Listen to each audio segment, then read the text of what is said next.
నమస్తే కళ్యాణ్ చక్రవర్తి. నమస్తే జయ గారు. డాక్టర్ గారు శిరీష అని మనకు మెయిల్ చేశారండి. వైఫ్ అండ్ హస్బెండ్ మధ్య ఇష్యూనే. సో ఒకసారి కాల్ చేస్తానండి. హలో శిరీష గారండి? అవునండి, ఎవరు? నేను జయాని అందమైన జీవితం ప్రోగ్రామ్ నుంచి కాల్ చేస్తున్నాను. మేడం నమస్కారం. మేడం నమస్తే శిరీష. నమస్తే అండి. బాగున్నాను. మీ మెయిల్ చూసాను. డాక్టర్ గారికి నేను జస్ట్ ఒక లైన్ మాత్రమే చెప్పాను. నాతో పాటు మరి డాక్టర్ కళ్యాణ్ చక్రవర్తి గారు కూడా ఉన్నారు. ఒకసారి మాట్లాడతారా? మాట్లాడతాను మేడం. రైట్.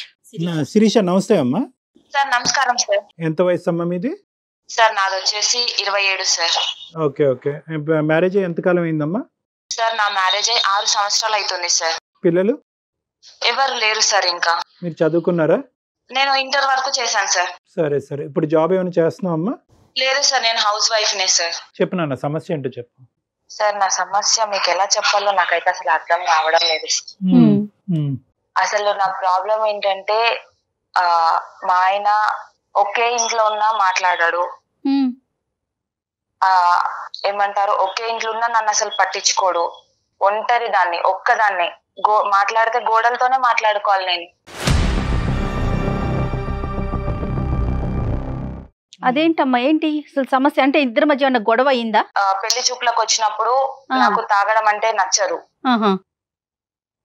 నేను తాగే వాళ్ళంటే, డ్రింకర్స్ అంటే నాకు చాలా భయం. ఓకే. ఎవరైనా తాగిన వాళ్ళని చూస్తే నాకు షివరింగ్ వచ్చేస్తుంది. నేను భయం వేస్తుంది నాకు. Okay okay. మా నాన్న తాగితే కూడా నేను అసలు ఇంట్లో వాళ్ళకు కనిపించను. ఒక 1 వీక్ వరకు మా నాన్న ముఖం చూడను నేను. అంటే చిన్నప్పటి నుంచి తాగుడు, నాన్న తాగటం, ఇంట్లో సమస్యలు ఇటువంటి వాతావరణంలో పెరిగేవా శిరీష నువ్వు? అంటే మా నాన్న చాలా తాగుతాడు. మా అమ్మని ఎలా అంటే అలా మాట్లాడి తాగనప్పుడు మా నాన్న మమ్మల్ని ఎంత ప్రేమగా చూసుకుంటారంటే ఆ బాధల్లో పెరిగేవు. తాగనప్పుడు ఉండేటటువంటి తండ్రి, తాగిన తర్వాత ఉండే తండ్రిల మధ్యన ఉండే వ్యత్యాసం బాగా దగ్గర నుంచి చూడటం వల్ల పెళ్లికి ముందు అయితే మాత్రం ఖచ్చితంగా తాగేటటువంటి భర్త అయితే నాకు రాకూడదు అని అనుకున్నావు. ఆ కండిషన్ అతనికి చెప్పేవమ్మా? పెళ్లి ముందు అయితే నాకు అలవాట్లు లేవనే చెప్పారు సార్. సరే ఓకే. అలవాటు అయితే లేదు, ఎప్పుడు ముట్టుకోలేదు. సరే. ఒక రోజు తాగి వచ్చాడు సార్ ఆయన. ఎలా అంటే భయంకరంగా సార్. ఎంతకాలం అమ్మా పెళ్లి అయిన తర్వాత? ఎంతకాలానికి? సంవత్సరానికి సార్. 1 సంవత్సరానికి. ఓకే. అప్పటి వరకు తాగలేదు సార్. చాలా బాగా చూసుకున్నాడు. ఇద్దరు మంచిగా ఉన్నారు. లైఫ్ ని చాలా బాగా ఏది అడిగినా సరే నాకు రిస్ట్రిక్షన్స్, నాకైతే ఎలాంటి రిస్ట్రిక్షన్స్ పెట్టలేదు. పెళ్లికి ముందు, పెళ్లి అయిన తర్వాత కూడా నాకు ఎలాంటి రిస్ట్రిక్షన్స్ పెట్టలేదు. చాలా బాగా చూసుకున్నారు. ఎప్పుడైతే ఆయన తాగొచ్చారో నాకైతే చచ్చిపోవడం అని అన్నంత భయం వేసింది సార్. ఆయన తాగి రావడం వల్ల. తాగి రావడం వల్ల తర్వాత ప్రవర్తన వల్ల అమ్మా ఊగుతున్నాడు. ఊగుతూ పడిపోతున్నాడు. రోడ్డు మీద పడిపోతూ తూలుతూ వస్తున్నాడు సార్. అలా నేను భరాయించుకోలేకపోయాను సార్ ఆయన ఆ సిచ్యువేషన్ లో చూసి. భయంకరమైన ఏడుపు. నాకు ఎవరు చెప్పుకోవడానికి లేరు. ఎందుకంటే నేను ఇక్కడ ఇంట్లో మేము సపరేట్ గా ఉంటాము. వీధిలో వాళ్ళందరూ చూస్తున్నారు నన్ను. అదేలే. పడిపోతూ తూలుతూ వస్తున్నాడు. బైక్ పార్కింగ్ కూడా చాలా భయంకరంగా. దెబ్బలు లేవు కానీ కింద పడితే దెబ్బలు తగులుతాయి అన్నంత భయంకరంగా తాగొచ్చాడు మేడం ఆయన ఆ రోజు. వీధిలోనే నేను మా ఏరియా గేట్ ముందే నేను ఆయనను నిలదీశాను కాలర్ పట్టుకొని. ఎందుకు నువ్వు తాగొచ్చావు? తాగనని చెప్పావు కదా, నువ్వు పెళ్లికి ముందు ఇచ్చిన నాకు మాట ఏంది అని గట్టిగా కాలర్ పట్టుకొని అడిగేసరికి నన్ను కొట్టాడు మేడం. అందరూ ఒక్కొక్కరు ఒక్కొక్క మాట అంటున్నారు. నేనేదో తప్పు చేశానని, ఎంత టార్చర్ పెడుతుందో అని. తాగి రాని మనిషి, ఎప్పుడు తాగి రాని పర్సన్ ఇప్పుడు తాగొచ్చాడు అని అనేసరికి నేను జీర్ణించుకోలేకపోయాను. ఇంకొకటి ఏంటంటే, నేను ఫ్యూచర్ పైన నాకు చాలా ఆశలు ఉన్నాయి. నా భర్త ఇలాంటి తాగొస్తే చిన్న చూపు చూస్తారేమో. మా అమ్మని ఎంత వేధించాడో నాకు తెలుసు మా నాన్న. ఇంకా వీధులలో తాగి కొట్లాడుకోవడము రోడ్డు పైన. కాదు శిరీష, ఒక మగాడు ఒక్కసారి తాగొచ్చి తూలుతూ బయట ఏదో పరువు తీసే విధంగా ప్రవర్తించినంత మాత్రాన నీ భవిష్యత్ అంతా కూడా అన్యాయం అయిపోతుందమ్మా. సార్ ఒక్కసారి తాగినోడు రేపు తాగడానికి మళ్ళీ ఎవరు చెప్తారు సార్? పర్మిషన్ ఇచ్చాను కదా అని రేపు తాగకుండా ఉంటాడా సార్ ఆయన? అది తొందరపాటు చర్య. దాని నుంచి నువ్వు రియలైజ్ అయ్యావా, లేదంటే ఇప్పటికీ కూడా నేను రియాక్షన్ కరెక్టేనండి అని అనుకుంటున్నావా? నేను రియలైజ్ అయ్యాను సార్. ఫస్ట్ అయితే రియలైజ్ అయ్యాను. తర్వాత ఏమైంది? అయితే నేను ఇమ్మీడియట్ గా మా తమ్ముడికి కాల్ చేశాను. కాల్ చేసి వాడు ఇమ్మీడియట్ గా ఒక 10 మందిని వేసుకొని వచ్చాడు. అంటే నువ్వు చెప్పడానికి కారణం ఏంటమ్మా? నీ బాధ పంచుకుందామన్నా, లేదంటే అతని చేత మీ ఆయన్ని చితకూడదామన్నా? అంటే అక్క కదా, సపోర్ట్ ఇస్తాడు కదా. నేను చాలా అంటే చాలా వాళ్ళ చేతులలో ఒక బంగారు బొమ్మలాగా పెరిగాను సార్. ఈ 10 మంది ఏం చేశారు? వాళ్ళైతే ఎవరు ఆయననైతే ఏమనలేదు, తీసుకెళ్లి పోలీస్ స్టేషన్ లో పెట్టారు సార్.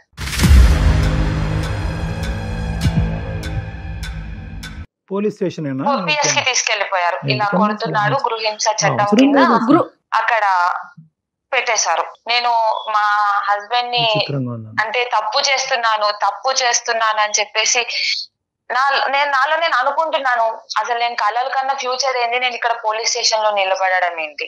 అయితే అప్పుడు మా తమ్ముడు నన్ను చాలా బెదిరించాడు అనమాట. కేసు పెట్టు, నిన్ను ఎట్లా పెంచుకున్నాం మేము, నువ్వు ఏంటి ఇట్లా అది ఇది అని చెప్పేసి చాలా అంటే కళ్ళతో చూపుతో బెదిరిస్తే ఒక పక్క మా ఆయనని చూడాలా లేకపోతే వీడిని చూడాలా నాకు అర్థం కాలేదు. ఆ సెకండ్ లో నేను ఇమీడియట్ గా ఇంకా ఎఫ్ఐఆర్ ఫైర్ చేయగానే పోలీసులు 2 దెబ్బలు కొట్టారండి మా హస్బెండ్ ని.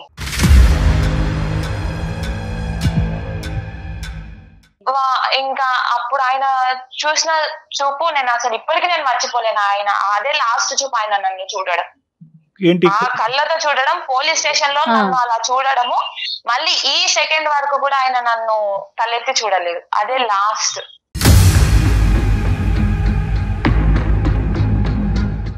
మీ ఇద్దరి మధ్యన ఫిజికల్ బాండింగ్ అనేది కూడా ఏమీ లేదు సార్. నేను కాఫీ ఇస్తే కాఫీ కప్పు తీసుకుంటే హ్యాండ్ ఎక్కడ టచ్ అవుతాడు అని కూడా ముట్టుకోడు సార్. ఫుడ్ వడ్డించుకుంటాడు, నీ చేత ఫుడ్ వడ్డిస్తాడు, అది కూడా బయటనా? ఒక 10 రోజులు నేను ఆయనకు ఫుడ్ పెట్టాను సార్. అంతే. ఆ పోలీస్ స్టేషన్ నుంచి వచ్చిన తర్వాత తినలేదు ఆయన.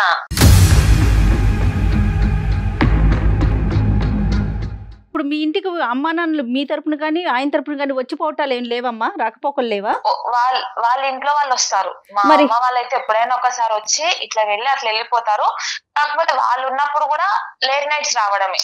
నాతో వచ్చి ఏం మాట్లాడాడు, ఆఫీస్ వర్క్ అని చెప్పేసి నేను కవర్ చేసేస్తాను. ఆయన ఎన్ని సంవత్సరాల ప్రయాణంలో ఎప్పుడు కూడా మీ పేరెంట్స్ ఏంటమ్మా అల్లుడు గారు అంత ముభావంగా ఉంటారు, నీతో ఎలా ఉంటున్నారు, మాతో అలా ఎందుకున్నారు, పెళ్ళైనటువంటి 1 సంవత్సరం బానే ఉండేవారు కదా, ఇప్పుడు ఎందుకు అలా ఉన్నారనే బేసిక్ క్వశ్చన్ రాలేదమ్మా మీ పేరెంట్స్ దగ్గర నుంచి?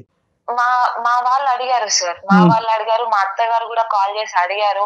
వాడు మాతో బానే మాట్లాడుతున్నాడు, నీతో ఎలా ఉన్నారు. మామూలుగా మా అత్తగారు పిల్లల గురించి అడిగారు. ఆ అత్తయ్య హాస్పిటల్ కి వెళ్తున్నాము, చూపించుకుంటున్నాము అని ఆ మాట చెప్పాను. కానీ ఇంత పెద్ద, ఎందుకంటే ఆ రోజు నేను చేసింది తప్పే కదా సార్. సో ఈ బేసికలీ ఈ మొత్తం అంశం నీకు, నీ బ్రదర్ కి, మీ ఆయనకి, ఆ వీధిలో ఉండేటటువంటి మిగతా వాళ్ళకి తప్ప ఇంకెవరికి తెలియదు సార్. నువ్వేంటమ్మా ప్రతిరోజు ఎందుకంటే అతను చాలా సందర్భాల్లో అడుగుంటావు, ఏమయ్యా ఇలా ఉన్నావు అంటే కనుక అతని దగ్గర నుంచి వచ్చిన సమాధానం ఏంటి? ఏదైనా సమాధానం వస్తుందా? మొబైల్ ఉంటాడు, సైలెన్స్.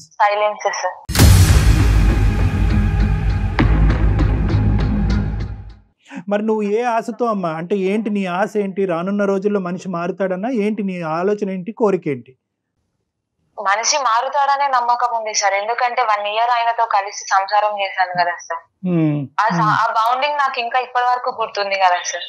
అదే ఆ బాండింగ్ నువ్వు కాలర్ పట్టుకున్నప్పుడు నీకు గుర్తుకు రాలేదు, పోలీస్ స్టేషన్ తీసుకెళ్ళినప్పుడు గుర్తు రాలేదు, మీ బ్రదర్ ని పిలిచి కొట్టించినప్పుడు గుర్తుకు రాలేదు. ఆ బాండింగ్ ఎలాంటి సిచ్యువేషన్స్ లో పెరిగాను మీకు చెప్తున్నాను కదా సార్. నేను మా ఇంట్లో నేను తాగుతేనే నేను అసలు ఉండలేను సార్. నేను మా డాడీతో ఒక 1 వీక్ వరకు మాట్లాడాను. ఇంట్లో ఏదైనా చిన్న పార్టీస్ జరిగితేనే నేను అసలు నా రూమ్ లో నుంచి బయటికి రాను, నాకు ఆ స్మెల్ పడదు. తాగిన తర్వాత మన లోకంలో ఉంటారు, వాళ్ళది డిఫరెంట్ ఆఫ్ వే, వాళ్ళు ఏం చేస్తారో వాళ్ళకి అర్థం కాదు. అంటే ఏంటంటే నేను బంగారంగా పెరిగాను, మా నాన్న తాగొచ్చినా కూడా అద్భుతంగా బాగా చూసుకున్నారు నన్ను అంటే కనుక ఎస్ ఇది ఇంకా బంగారమైన జీవితమేమో, ప్రొవైడెడ్ నువ్వు ఇంకొక అవకాశం ఇచ్చుంటే. నువ్వు ఆ అవకాశం ఇవ్వాలని ఆలోచించలేదు, తొందరపడ్డావు. ఒక్కసారికే మీరు ఎక్స్ట్రీమ్ గా బిహేవ్ చేసేసారు కదా. అంటే కెటాస్ట్రోఫిక్ థింకింగ్ అంటారు మేడం చాలా మంది ఆడవాళ్ళు. ఇప్పుడు వాళ్ళెవరో పార్టీ ఇచ్చారని తాగొచ్చారు, రేపొద్దున 10 సార్లు పార్టీ రేపొద్దున రాకుండానే అమ్మ రేపొద్దున వస్తే కనుక రేపొద్దున ఇలా అవుతాయి కనుక రేపొద్దున నా భవిష్యత్తు ఇలా అవుతాయి.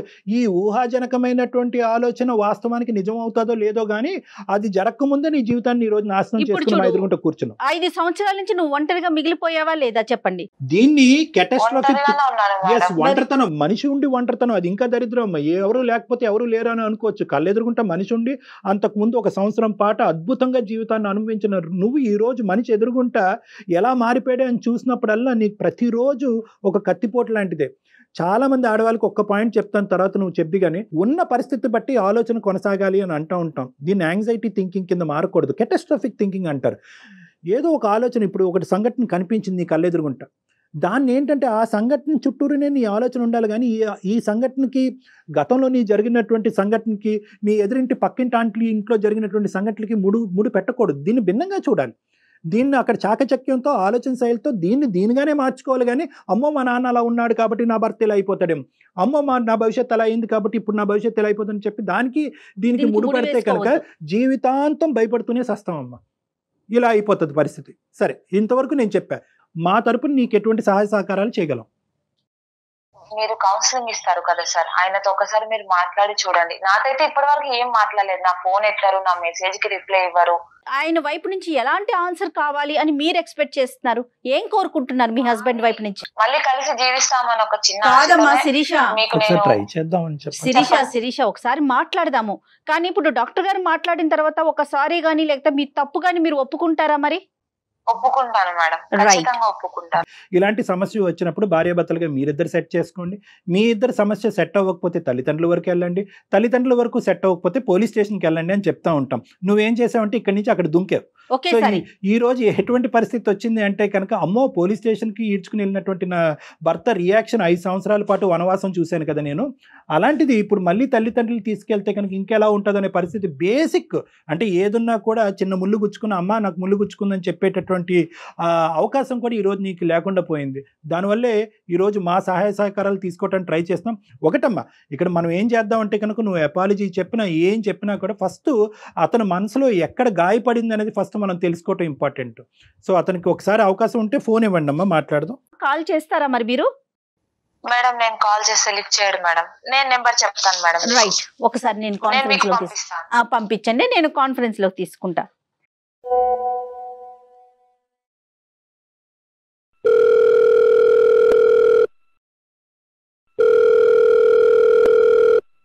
హలో, రాజు గారండి?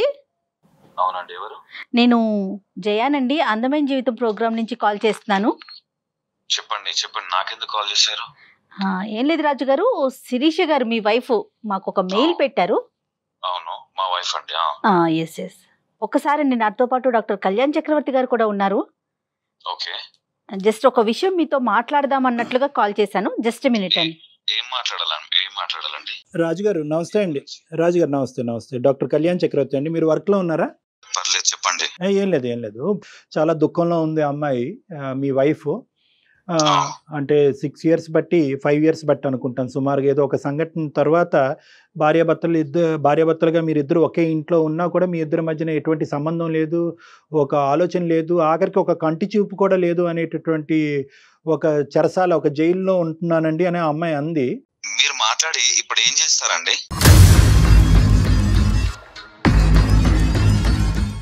నేనేం చేస్తానని అనట్లేదు రాజుగారు. నేను ఏమంటున్నానంటే 5 సంవత్సరాలు బట్టి కనుచూపు కూడా మాట పక్కన పెట్టండి, కనుచూపు కూడా లేనటువంటి భర్త, నేను దగ్గరికి వస్తేనే చేదరించుకునే భర్త, నా చేతి వంట గాని నా కాఫీ మంచినీళ్ళు కూడా తాగినటువంటి భర్త ఏ కారణం చేత అందు గురించే మీకు చేశాను రాజుగారు. ఒకసారి నేను తాగాను అని చెప్పింది, మీరు మీకు చెప్పిందో లేదో నాకు తెలియదు. తాగాను, కొట్టాను. సమాజంలో ఇక్కడ తాగట్లేదా? భర్తలు భార్యలను కొట్టట్లేదా సార్? చెప్పండి. లేదు, అలా కాదు, ఆ అమ్మాయి హైపర్ గా రియాక్ట్ అయింది, అది నేను కాదనట్లేదు. మీరు ఎందుకు ఆ రోజు సంవత్సరం వరకు బాగున్న రోజు మీరు ఎందుకు ప్రామిస్ బ్రేక్ చేశారు? లేదంటే ఇలా ఫ్రెండ్స్ తోనే ఎక్కడో ఒక పార్టీ ఉంది, ఒక్కసారికి తాగుతాను అనేటటువంటి ఆలోచన ఆ అమ్మాయికి ముందే చెప్పారా? ఆ అమ్మాయి కంగుతుంది, హైపర్ గా రియాక్ట్ అయింది. చుట్టుపక్కల వాళ్ళందరూ కూడా అది ఇది అని చెప్పి నూరు పోసారు ఆ అమ్మాయి మైండ్ లో. ఆ అమ్మాయి కాలర్ పట్టుకుంది, మీరు చేయి పెట్టి కొట్టారు, వాళ్ళ తమ్ముడు వచ్చారు, పోలీస్ స్టేషన్కి వెళ్ళారు. మీరు ముందుగానే ఎందుకు ఆ అమ్మాయికి చెప్పలేదు? సార్ పెళ్ళైనా ఒక 6 నెలలు నేను అప్పటి వరకు నేను ఎంత బాగా చూసుకున్నాను ఏంటనేది ఒక చిన్న ఒకేషన్ వచ్చి చిన్న పార్టీ ఉండి నేను తాగడం అక్కడ జరిగింది. దానికి ఎక్స్క్యూజ్ చేయలేదు సార్? చేయలేదా? కరెక్ట్ రాజుగారు మీరు చాలా బాగా చూసుకున్నారని చెప్తా ఉంది తను కూడా, అది అందులో అసలు ఎటువంటి సందేహం లేదు. ఆ పార్టీకి వెళ్తున్నారని చెప్పారండి, పార్టీకి వెళ్తున్నారు ఫ్రెండ్స్ తో, ఇలా తాగే పరిస్థితి ఉంది. ఎందుకంటే ఆ అమ్మాయి ఒక రియాక్షన్ అంతకు ముందు కూడా చెప్పుకుంటుంది. వాళ్ళ ఫాదర్ ఆఫీస్ నుంచి డైరెక్ట్ అక్కడికి వెళ్ళిపోయాను. ఇదంతా తనకి ఇప్పుడు చెప్పే అవకాశం లేదు. చేసుకొని చెప్దామని నేను అనుకునే గ్యాప్ లోనే ఓపిక అనేది ఒకటి ఉంటుంది సార్. అది లేనప్పుడే ఏదో ఇలా జరుగుతుంది. కానీ ఒకే అంశం నేను అడుగుతానండి, అంటే ఒకే అంశం, నేను ఒక సింగిల్ క్వశ్చన్ అడుగుతాను, తర్వాత మీరు కంటిన్యూ చేద్దరు. కానీ రాజు గారు, మీ భార్య పెళ్లికి ముందు మీతో చెప్పినప్పుడు ఈ తాగుడంటే సిగరెట్ అంటే నాకు అసహ్యం, ఎందుకంటే దానికి ఉన్నటువంటి బలమైనటువంటి కారణం మా నాన్న తాగినప్పుడు, మా అమ్మ నాన్న తాగి కొట్టుకుంటున్నప్పుడు అది చూడలేక ఇంకా జీవితంలో దాన్ని తాగేటటువంటి వ్యక్తి నాతో పాటు ప్రయాణం చేయకూడదు అనేటటువంటి ఉద్దేశం, ఆ ప్రామిస్ మీ దగ్గర నుంచి తీసుకుందా లేదా? నెంబర్ 1. నెంబర్ 2, ఒకప్పుడు ఇలా ఫ్రెండ్స్తో పాటు తాగితే మీ వైఫ్ యొక్క రియాక్షన్ ఇలా ఉంటుందని అనుకున్నారా, లేదంటే ఈ ఒక్కసారికి ఓకే అన్నట్టు వదిలేస్తుంది అనుకున్నారా? మీరు ఏ ఎక్స్పెక్టేషన్తో తాగారు, ఏ ఎక్స్పెక్టేషన్తో ఇంటికి వచ్చారు? సార్ ఇప్పుడు మీరు తాగడం దాన్ని ఇప్పుడు హైలైట్ చేస్తున్నారా? లేదు, హైలైట్ చేయట్లేదు, ప్రామిస్ని హైలైట్ చేస్తున్నాను. బిఫోర్ మ్యారేజ్ మీరు మాట్లాడుకున్న విషయాన్ని హైలైట్ చేస్తున్నారండి, అంతే. సార్ ఇప్పుడు ఏదైతే నేను తాగిన మాట, అవన్నీ కొట్టిన మాట, ఇది నిజమే. ఒక చిన్న రిలాక్సేషన్ కోసం అని చెప్పి నేను తాగడం జరిగింది సార్. కేవలం నా భార్య వల్లే సార్. నేను ఇప్పటికీ తాగుతాను సార్, నేను తాగుతాను.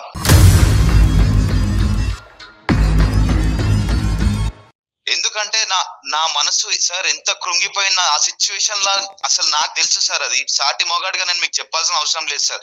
అసలు ఆ పరిస్థితుల్లో ఏం జరిగింది సార్, ఆ స్టేషన్ లో కంప్లైంట్ ఇస్తే పోలీస్ వాళ్ళు కాపురం చేస్తారు సార్ వచ్చి.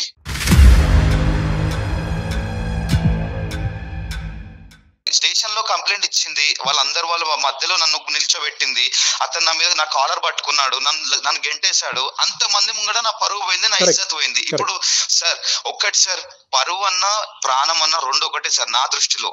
పోతే తిరిగి రావు సార్, మళ్ళీ తిరిగి రావు అవి. ఆ టైంలో ఎంత సఫర్ అయ్యానో, ఎంత బాధపడ్డానో నాకు తెలుసు సార్, నాకు తెలుసు. కరెక్టే, కానీ అదే మనసులో ఉంచుకొని నేను ఇలాగే ఉంటాను అంటే అది వైఫ్ అండ్ హస్బెండ్ రిలేషన్ కదండి, ఫ్రెండ్స్ కాదు కదా. For example first of all ఏంటంటే అతను ఎందుకు ఇలా చేశాడు, ఎందుకు ఇలా ప్రవర్తించాడు అనేది, ఆ అమ్మాయి ఎలాగైతే కనుక ఎందుకు నా భర్త ఇలా ప్రవర్తిస్తున్నాడు అనే సమాధానం గురించి వెయిట్ చేస్తుందో, ఇతను కూడా ఏంటంటే ఇతని ప్రవర్తనకి ఒక సమాధానం చెప్పాలి అనే విధంగా ఇంతకాలం వెయిట్ చేస్తున్నాడు. సో ఏంటంటే ఫస్ట్ సెక్షన్ ఏంటంటే కనుక, ఎందుకు ఇతను రాక్షసుడా, ఇతను ఏమైనా శాడిస్టా, అందరినీ ఇలా ఆడుకు చంపే దొబ్బే వ్యక్తి అయితే కాదు కదా.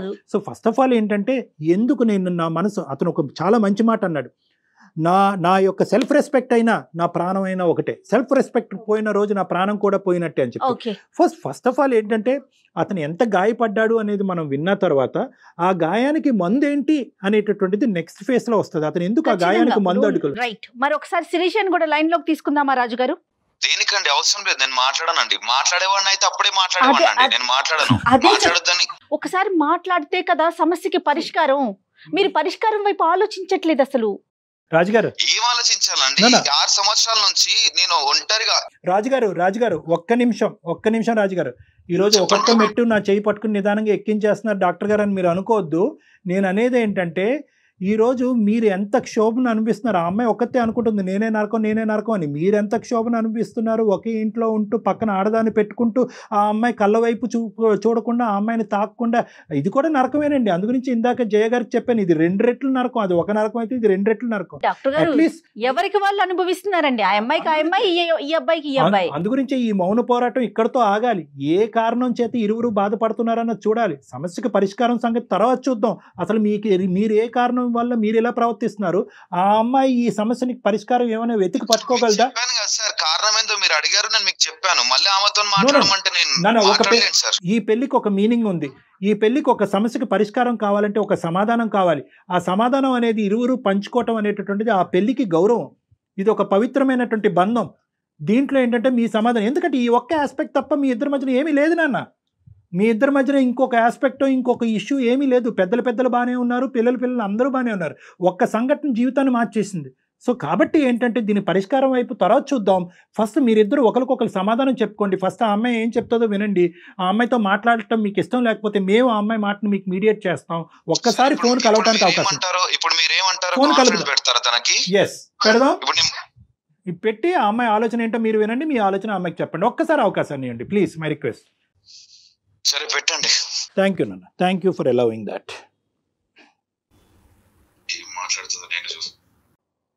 హలో శిరీష.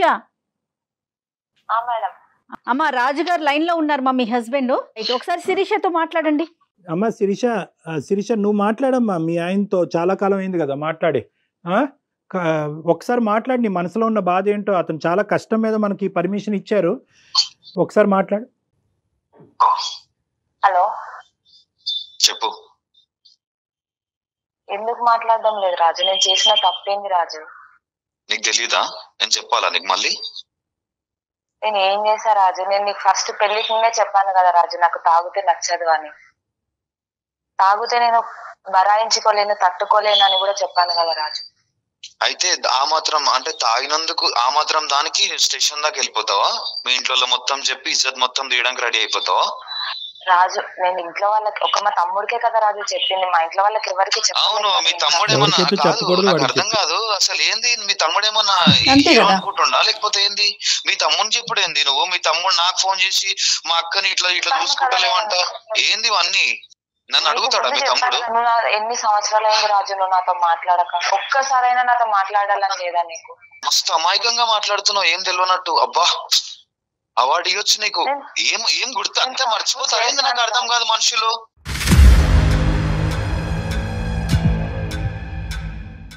ఏం చేసినా గుర్తులేదా? ఏం చేసినా అడుగుతున్నావు మళ్ళీ? నేను తప్పని ఒప్పుకుంటున్నా కదా రాజు, మాట్లాడచ్చు కదా.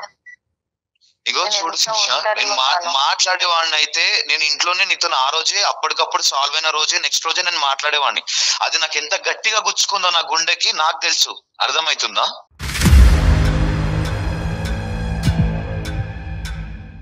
సారీ చెప్తున్నాను కదా రాజు, ఆ రోజు తప్పు చేశాను. నేను ఆ రోజు అలా రియాక్ట్ అయ్యాను.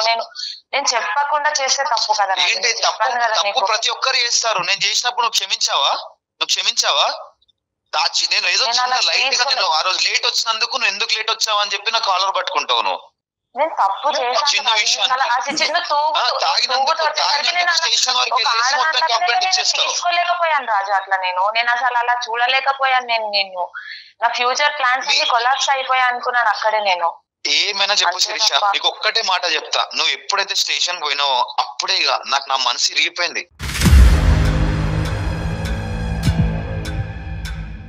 నీ అసలు ఎటువంటి ప్రేమ గాని చూపిద్దామన్నా రావట్లేదు. అసలు ఏం చేయాలో అర్థమైతలేదు. నువ్వు తప్పు నాదే రాజు, సారీ. నేను సారీ. నువ్వు ఏమైనా చెప్పు. ఏం సారీ? సూదితో గుచ్చి అయ్యో తగిలిందా సారీ అంటే ఇన్ని రోజులు బట్టి నీకు రానటువంటి ఒక అవకాశం వచ్చింది. నీ భర్త నీతో మాట్లాడుతున్నాడు. ఇది ఒక బంగారం అవకాశం, దీన్ని సద్వినియోగం చేసుకోవాలి. కాబట్టి మేము అనుకున్నట్టే నువ్వు ఒక అడుగు ముందుకేసి అపాలజీ చెప్తున్నావు. సంతోషం. దీన్ని అన్కండిషనల్ అపాలజీ అంటారు. ఓకే, అన్ని విధాలుగా నా తప్పు అయ్యింది కాబట్టి నా తప్పు నేను తెలుసుకున్నాను, నేను హైపర్గా రియాక్ట్ అయ్యాను, అలా రియాక్ట్ అవ్వకుండా ఉండవలసింది, మా బ్రదర్ని ఇన్వాల్వ్ చేయకుండా ఉండవలసింది, పోలీస్ స్టేషన్కి వెళ్లకుండా ఉండవలసింది అనే విధంగా నువ్వు ఫస్ట్ అది ఒప్పుకోవాలి. అది మనస్ఫూర్తిగా, మా గురించి కూడా కాదు, సుమన్ టీవీ గురించో అందమైన జీవితం గురించి కాదు, అది మనస్ఫూర్తిగా నువ్వు అది చెప్పాలనుకుంటే ఫస్ట్ ఆ ఆస్పెక్ట్ చెప్పు. తర్వాత నువ్వు ఏం చేస్తే కనుక రాజు మళ్ళీ ముందుకు వచ్చి నీతో పాటు ప్రయాణం కొనసాగిస్తాడన్నది నెక్స్ట్ అడుగుదాం. నీ కోసం, నీ కుటుంబం, నీ సంసారం కోసం అమ్మా, అది దృష్టిలో పెట్టుకొని మాట్లాడు. రాజు చెప్పు. రాజు సారీ రాజు. దేని ఏం సారీ? వాడు నిజంగా పోలీస్ స్టేషన్ వరకు పోతాడని నేను అనుకోలేదు రాజు. నువ్వు లేవా స్టేషన్ లో? నువ్వు లేవా? నువ్వే కదా వచ్చి ఇచ్చింది కంప్లైంట్.